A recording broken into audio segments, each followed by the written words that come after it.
Xabaringiz bor, joriy yilning 14-15 may kunlari oralig'ida bolalarni qo'llab-quvvatlash jamoat fondi tomonidan turkiyalik shifokorlar aynan Qoraqalpog'iston Respublikasiga kelib, 2 kun davomida 300 ga yaqin bolalarda malakali tibbiy ko'riklar o'tkazgan edi va aynan mana shu 300 nafar bolaning ichidan operatsiyaga muhtoj bo'lgan 100 nafari tanlab olindi va bugundan e'tiboran mana shu 100 nafar bolaga operatsiya ishlari amalga oshiriladi va aynan ma'lumot o'rnida mana shu operatsiya ishlari 29-iyundan boshlab 8-iyulga qadar davom etadi.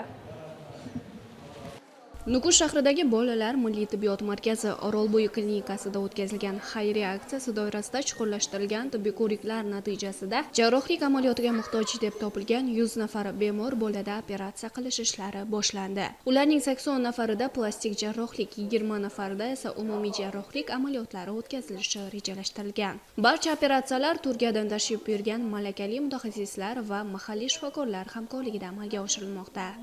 Biz davolamoqchi bo'lgan bemorlar guruhi asosan kuyish jarohatlari olgan bolalar hamda tug'ma nuqsonlar, ya'ni tug'ilishdan mavjud bo'lgan turli to'qima rivojlanishidagi anomaliyalarga ega bemorlardan iborat. Biz ularga yordam bera olishimizdan mamnunmiz. Uyushmamiz ta'kidlaganidek, bolalik davrida amalga oshiriladigan jarrohlik amaliyotlari ularning katta bo'lgandagi butun hayotini o'zgartirib yuboradi. Natijada faqat bolalar, balki ularning oilalari ham baxtli bo'ladi. Biz sog'lom jamiyatni shakllantirishga hissa qo'shishni maqsad qilganmiz. Bu bolalarning kichik hayoti davomida amalga oshiradigan kichik o'zgarishlarimiz yoki murakkab operatsiyalarimiz orqali ularning butun hayotini ijobiy tomonga o'zgartirishga va ularga foyda keltirishga harakat qilamiz. E'tiborlisi, mazkur xayriya aksiyasi doirasidagi barcha tibbiy xizmatlar, jarrohlik amaliyotlari, dori-darmonlar hamda davolash jarayoni bilan bog'liq xarajatlar bolalarni qo'llab-quvvatlash jamoat fondi tomonidan to'liq qoplanmoqda. Bu esa og'ir xastalikka chalingan farzandlarni davolatish imkoniyati cheklangan oilalar uchun katta ko'mak bo'lyapti. Qizim Qurbonbayeva Sevara.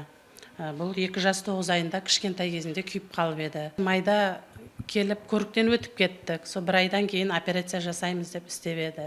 Turkiyalik vrachlar bepul ishleyapti. Rahmet, quvonib atirmiz.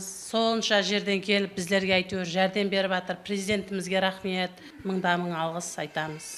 Farzandlarining salomatligi uchun oylab, hatto yillab tashvish chekkan ota-onalar bugun o'z minnatdorligini yashirmayapti. Ularning aytishicha, nufuzli xorijlik mutaxassislar ishtirokida bunday murakkab operatsiyalarning mamlakatimizda va mutlaqo bepul tashkil etilgani farzandlarning sog'ayishiga bo'lgan ishonchini yanada mustahkamlagan.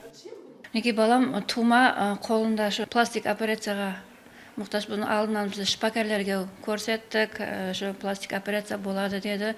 Shu vaqtgacha imkonimiz bo'lmadi operatsiya qildirishga. Miniki 2026-yil 15-may kuni miniki Turkiyadan vrachlarimiz keldi, keldim, balamni ko'rsatdim. Shu vaqtda ko'rib, yaxshi bu natijalar bo'ladi dedi. O'zimiz chaqirtamiz dedi. Miniki bugun chaqirtirdi. Operatsiya hozir ishlatacakmiz. Miniki shunday sharoit yaratib bergan eng birinchi prezidentimizga rahmet aytamiz. Bu yerga kelgan vaqtda miniki shifokorlarimiz o'zlari yaxshi kutib oldi.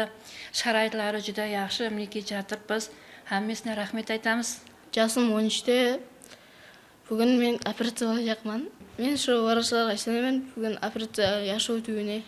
Demak, bunday ezgu tashabbus nafaqat bemor bolalarning sog'lig'ini tiklash, balki ijtimoiy himoyaga muhtoj oilalarni har tomonlama qo'llab-quvvatlash, inson qadri uchun tamoyilining amaldagi yorqin ifodasi bo'lib xizmat qiladi.